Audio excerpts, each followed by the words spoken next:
Boa tarde a todas, boa tarde a todos. Eu queria começar a dizer que uma das minhas satisfações acadêmicas é justamente quando a gente se reúne em torno de literatura, quando a gente dinamiza um pouco a crítica cultural a partir da literatura. Me perdoem porque eu acho que o mais importante hoje é muito mais ouvir o Diego Guedes, o Eduardo, porque são para mim as forças novas da intelectualidade em Pernambuco. Né?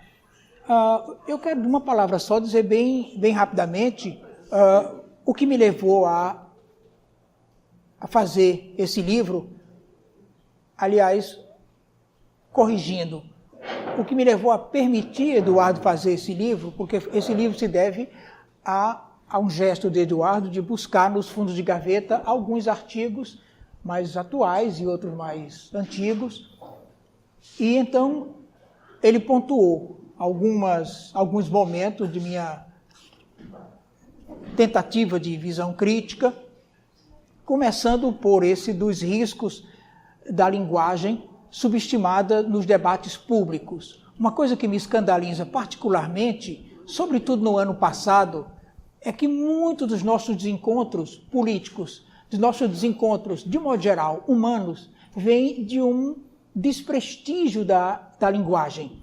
Desde Port-Royal, desde o século XVIII, já se advertia, olha, a maior parte das nossas brigas seria diminuída se nós tivéssemos o cuidado de primeiro ver de que estamos falando com mais precisão. Né? Então, a palavra perdeu o peso semântico. Estamos usando as mesmas palavras, esse partido ou aquele, mas querem dizer coisas absolutamente diferentes. Certo? É como pessoas falando em línguas estrangeiras. Essas pessoas não podem se contradizer. Não há contradição se parte de premissas completamente diferentes. O empobrecimento do debate político do ano passado se deve, sobretudo, a esse desprestígio da linguagem, né? Que é feito amendoim, circula, mas a casca vazia, certo? Você tem a impressão de ter o amendoim, você tem apenas a casca vazia, sobram só as palavras, e não mais o peso que as palavras teriam quando...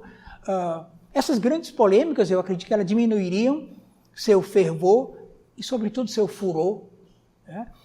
Se a gente desse mais clareza àquilo de que está falando. Antes do debate, seria preciso fazer uma asepsia de cirurgião. O cirurgião, quando vai operar, a primeira providência é fazer a asepsia das mãos, é preciso limpar as mãos. Nós precisávamos limpar os conceitos. De que estamos falando de fato? Então, limpar os conceitos para que a gente possa, de fato, atingir o outro. Né? Então, senão fica esse contágio, as mãos sujas, fica o contágio, as opiniões também sujas, fica o contágio do pathos, que literalmente é mortal. Né? A patologia da linguagem. Como há um pathos no mundo do cirurgião, há um pathos no nosso mundo político, do nosso mundo, dos nossos valores de modo geral. Então, esse foi o primeiro gesto.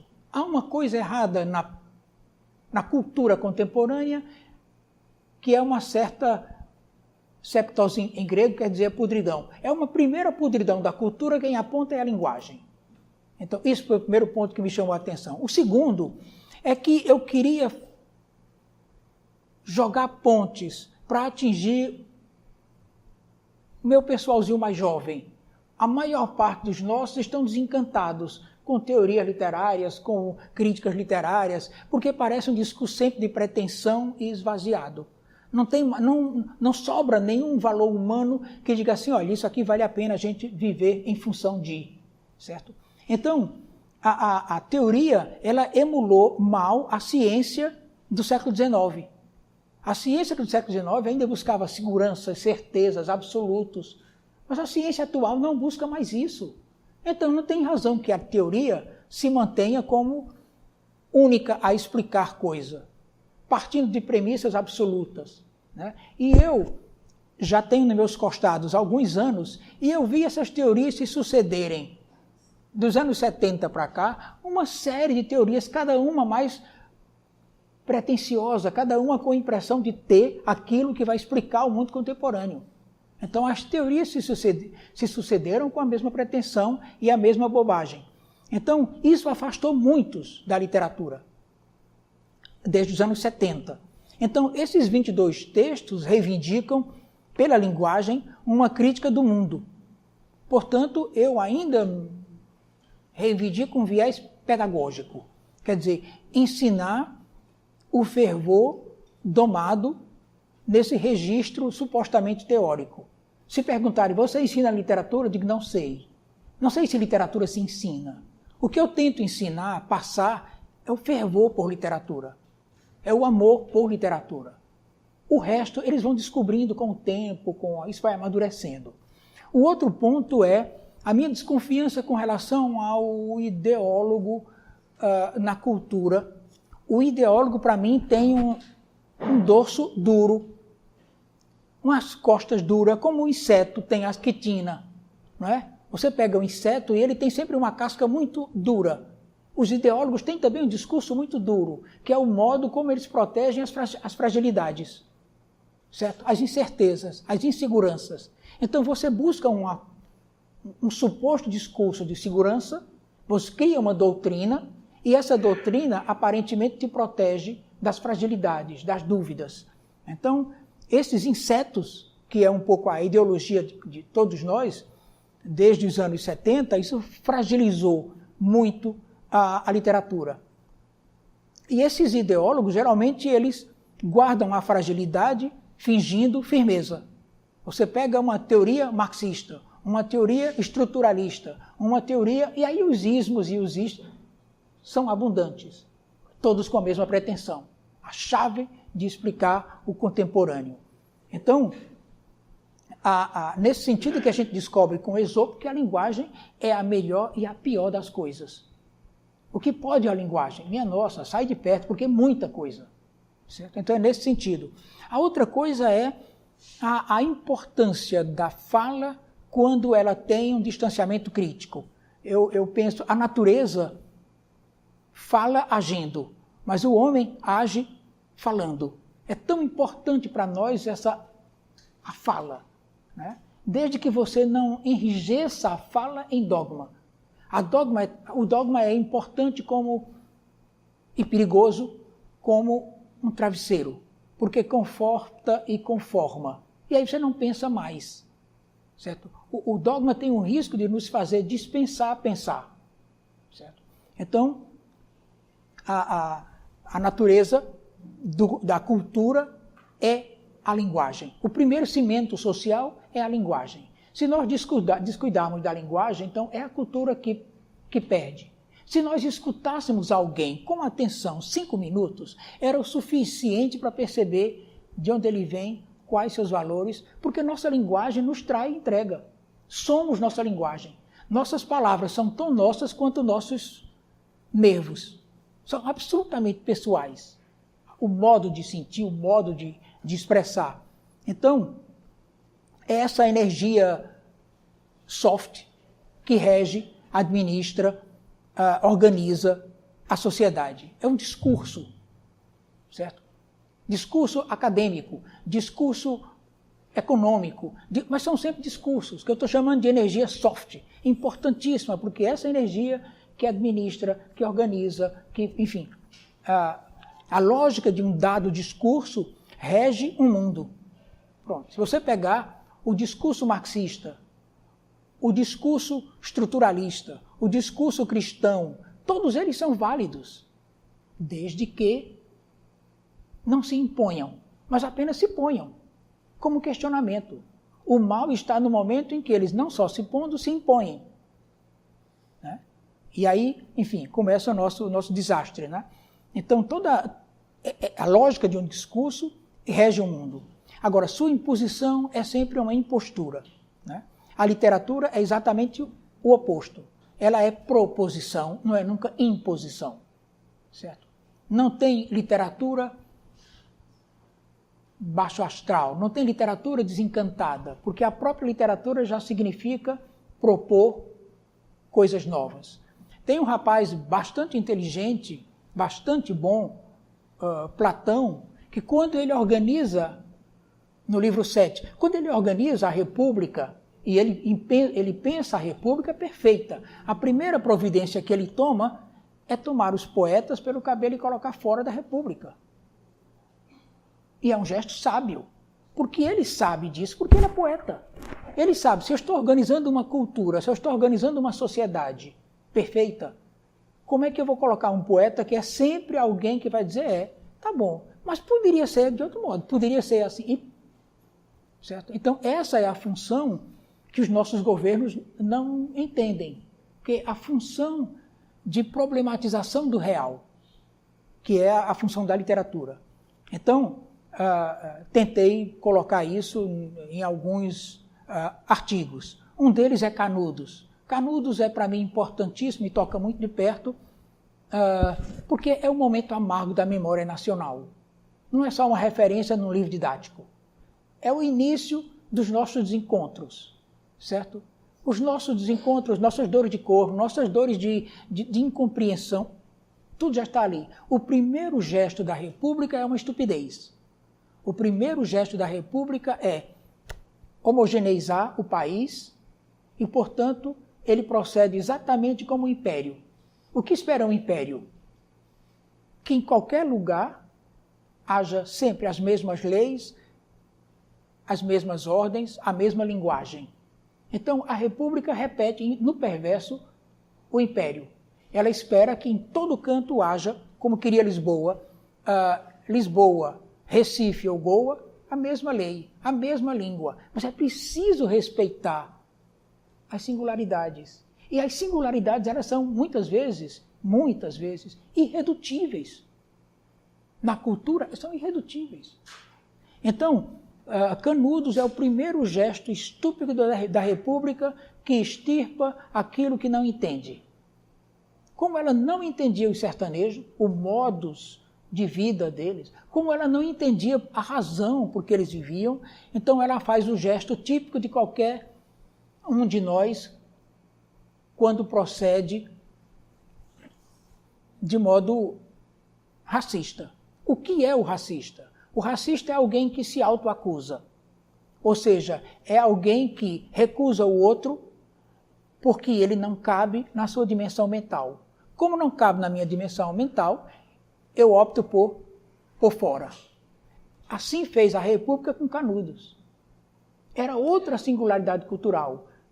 Mas a República não estava aí para singularidade cultural, para homogeneização. Certo? Então, eu quero dizer que desde Canudos para cá, o caminho longo, pedregoso da nossa dificuldade da aceitação do diverso. Né? Como nós somos muito presunçosos, nós não queremos aceitar o outro, nós queremos entendê-lo. Ora, entender, ninguém se entende, muito menos entender o outro. Então eu juntei essa ideia de Canudos e a nossa convivência agora. Eu tive vontade de pedir dispensa aos gilbertianos assim, mais de boas águas, de primeiras águas, como Fátima Quintas, e dizer assim, esse aqui é o meu Gilberto. É aquele que só é sociólogo enorme porque ele foi primeiro literato. A linguagem em Gilberto, a percepção de linguagem educou uma atenção às singularidades que fez Gilberto sociólogo, mas diferente. Nós temos muitos sociólogos, talvez até mais inteligentes que Gilberto, mas ricos humanamente, não. A literatura educou nele uma percepção dessas nuances que fazem a cultura. Né? Então, o literato alarga o sociólogo. Então, a crítica psicanalítica aparece aqui em 2 artigos, né? Porque acredito que a psicanálise, como o marxismo, são 2 elementos de crítica incontornáveis para entender o século XX, certo? Bem objetivamente. Não dá para você entender o século XX sem elementos fundamentais do marxismo, elementos fundamentais da psicanálise. Com uma ressalva, por amor de Deus, não transformem em doutrina. Certo?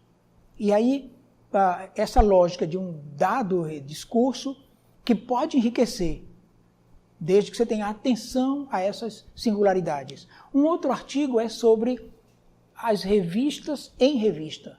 A importância das revistas na cultura brasileira, e eu faço isso desde os anos 20. Na verdade, as revistas dinamizaram a cultura. Um livro é aquilo que fica. Uma revista é como um grito. Você não espera que um grito permaneça, mas que ele ecoe. Então, a função das revistas é mexer com as águas culturais. Elas foram muito, muito importantes. Eu não vou elencar as revistas mais importantes na cultura brasileira nesses últimos anos, mas só para lembrar. A questão da memória, que para mim é fundamental, aparece em 2, 3 artigos. Um deles é em cima da poética de um amigo muito querido, um certo José Rodrigues de Paiva, que está ali, né? Os Rapinadores de Memória. É porque a poesia dele é um equilíbrio entre experimentação de novas formas e uma espécie de dever de memória com relação ao que foi feito. Esse equilíbrio faz José Rodrigues de Paiva. Então, quase findando, a minha guerrilha é contra a neutralização das virtualidades verbais. É o que faz muitas vezes o jornalismo. É o que faz muitas vezes cada um de nós, porque a gente usa as palavras sem perguntar o peso que elas têm. Certo? Então, a palavra amor, revolução, o que é amor? Quando alguém atende a gente do outro lado do guichê e diz, e aí o amor, que é o quê? Amor. Revolução é aquilo que você compra uma cozinha nova, você fez uma revolução na sua casa e tal. As palavras perderam peso, certo? E isso para a cultura é fundamental. Então, pensar, de fato, é sair de si. Né? Como pensar com chavões? Como pensar com a palavra de ordem de um partido? Isso não há pensamento, há repetição. Cada submissão sua a determinado discurso é uma demissão de si mesmo. É preciso ter a coragem de pensar. Então o João César faz uma butada, uma brincadeira interessante, inteligente, e ele diz que eu uso a citação de memória, sutil citação de memória. E há um esquecimento elegante em mim. João César pudera. Se eu vou chegar aos 70 anos sem ter o que dizer, mas apenas citando, de acordo com fulano tal e tal. Fulano de tal diz que... Se a gente, depois dos 70 anos, ou chegando aos 70, não tiver um pensamento próprio, mas ainda pensar de acordo com... É isso que ele está chamando de esquecimento elegante. De fato, eu cito o meu Montaigne, eu cito o meu Dante, porque eu li, mas não estou preocupado. Eu quero que o aluno busque, certo? É aquilo que em outro momento Kant usa um termo severo, judicioso, que é culpável. As culturas são culpáveis quando elas hierarquizam. Você escuta, sobretudo a Europa, sobretudo o pensamento americano, cria uma hierarquia que Kant chama culpável. Porque você é culpado de não ter a coragem de ter autonomia intelectual. Certo? E é isso que, para mim, o ensaio, os textos não têm peso acadêmico. De propósito, eu não estou escrevendo para a academia.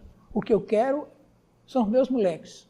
O que eu quero é atingir esses moleques que dos anos 70 para cá perderam um pouco o encanto da literatura, certo? E ficaram puramente teóricos. Era como se tivesse um discurso que invalidasse a beleza. Então é um ensaio enquanto aventura intelectual.